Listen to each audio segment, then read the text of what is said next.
USA వాళ్ళు ముగ్గురు see ఫార్సెస్ని చంపేశారు. అయినా కూడా మోదీ సిగ్గు లేకుండా ట్రంప్కి షేక్ హ్యాండ్ ఇచ్చి హగ్ ఇచ్చి నవ్వుకుంటూ మాట్లాడుతుండు అని అంటుండ్రు. అసలు జియో పాలిటిక్స్ అంటే ఏం తెలుసా? అసలు G7 సమ్మిట్ అంటే ఏందో మీకు అట్లీస్ట్ ఐడియా ఉందా? జియో పాలిటిక్స్ అంటే దేశాల మధ్య రాజకీయ, ఆర్థిక, సైనిక అంటే లొకేషన్, సముద్రాలు, సరిహద్దులు వీటన్నిటి మీద అధ్యయనం చేసే ఒక గ్రూప్ లాంటిది అనమాట. ఇది జియో పాలిటిక్స్. ప్రపంచ దేశాలన్నీ కలిసి మాట్లాడుకుంటే వీటిని జియో పాలిటిక్స్ అంటారు. సెవెన్లో ఇండియాకు సభ్యత్వమే లేదు, కానీ మోదీ అక్కడ ఏం చేస్తుంటారు? ఏం క్వశ్చన్ రా అసలు ఇది.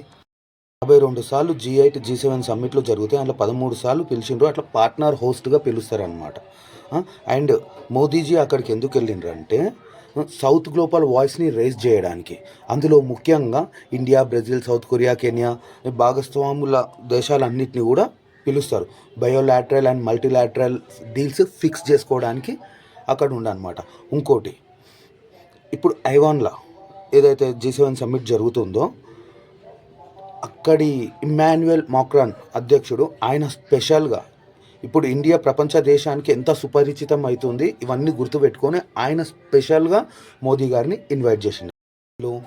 Trade, energy, AI and defence.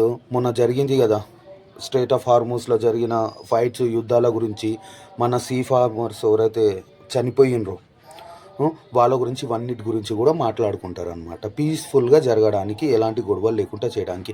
అయినా మీరు ఏందో నాకు అర్థం కాదురా బాబు.